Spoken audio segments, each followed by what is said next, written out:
Hello, this is KlineStudios art lesson number 9. We're going to continue analytical line drawing, but this time we're going to be drawing a cube. The last lesson we were working on cylindrical objects. This time we're going to do a cube. Now first I want to show you something that everybody's learned in school that's incorrect. Make a square, overlap a square, connect the lines. Remember this little trick? And there's my cube. Well, that is incorrect, and here's why. See my lovely cube here? If it's facing you, just like the picture here, perfect square in the front, you can't see the sides and top, can you? So this square here would have to have been stretched to the side. So it would be crooked, it would not be a cube. So we're going to draw a real cube, and we're going to draw it from this angle, where we can see two sides and the top. Again, analytical line drawing. So what I'm going to start with is a straight line up and down for the very front of the cube here. So below the middle of my paper, so I have room for that top, I'm going to draw up and down lightly until the line shows up. Alright, now if I take a look at my cube, I can see the sides are going on an upward angle. See that? So a slight upward angle. It's kind of like an arrow, but flat at the tip, not pointy. And stop when it shows up. Again, back and forth, so I have that flat arrow. Now the thing about a cube is, this line is parallel to this line. Parallel, in other words, if they were to go on forever, they would never cross. Exactly the same angle, from here to here. So now I'm going to look at this angle, and if it helps to take your pencil and drag it up and just visualize that angle, you can do that. And back and forth, and back and forth. You can always make the lines longer than you think they should be, okay? Because we don't know where it ends yet. Now I'm going to do the same thing, the other side, back and forth, back and forth, back and forth until it shows up, and then I'm going to stop. Now I'm going to draw these two sides, here and here, which are parallel with this line, okay? The thing is, I don't want to connect the ends of my lines, because pretty much guaranteed it's not going to be parallel with this line. We want it parallel, like that. So, to make it easy, you can look at the side of your paper and make it parallel with that, because we're drawing it straight up and down. And you'll see this line was a little longer here. I didn't go to the end of the line, or it would have been this angle, which would have been incorrect. We want this one. Same with over here. Straight up and down, and again using this side of the paper to get parallel.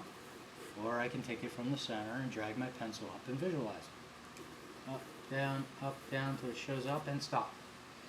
Now the trick to the top is, this is parallel with this, across from it.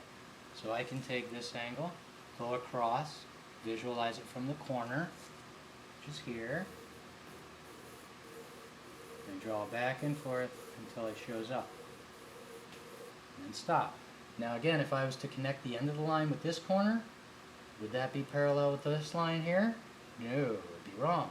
I want it parallel. So I'm going to slide my pencil up to the corner here. Visualize what's parallel and draw back and forth. Alright, so now I have a light cube. Now I'm going to change it analytically. The line here is the closest to you. The first line we did. Well, this is easy. I'm just going to draw up and down. Sorry. Draw up and down until it's dark. These lines are medium, right? Because they're halfway from the front to the back. So this would be a medium on both sides. Draw up and down until it's medium. And stop. Draw up and down until it's medium. And then stop. Alright? Now, the very back is the lightest. Now remember, we're doing this as if it's glass. So what I want to do is from the back corner, I want to draw another line straight down. It's light. Now I want to draw a line from this corner that's going to be parallel with this side. And it's light. See what's happening? Now I'm going to draw from this corner a line that is parallel with this one in front. Now it's a perfect cube. Everything should kind of merge to the center there. See that? Okay. Now remember, this is medium, dark, medium. This one stays light. Now, what I need to do is take this line here from medium to the dark, and it has to get gradually medium to dark. Gradually medium to dark, medium to dark, medium to dark. And here's how I do that. Remember the rocking motion we did with the cylinders?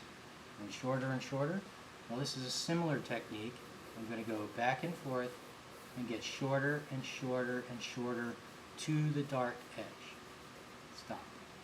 We'll do it again. Stop. Do it again. Shorter, shorter, shorter, shorter, shorter.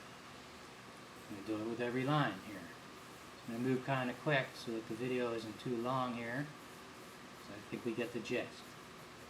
I'm going to stop and gradually shorter, shorter as I'm hitting the dark side. Stop. I'm going to do the same with this one here. Back and forth. Shorter, shorter, shorter, shorter to the dark. Back and forth. Shorter, shorter, shorter, shorter, shorter, dark. And this one. Shorter, shorter, shorter, shorter. And this should start bringing out what is the front as opposed to the back. Bring out 3-dimension. This could be a little darker. Okay. Now the same thing is going to happen with the back, going from this light to a medium. So this only takes a couple of strokes. Back and forth, back and forth, back and forth. That's done. Back and forth until this part gets medium, and stop. Same with down here, medium, stop, right here, medium, and stop. And this line in the back is the lightest line on the page, and that stays light. So there is our 3-dimensional cube done with analytical line drawing.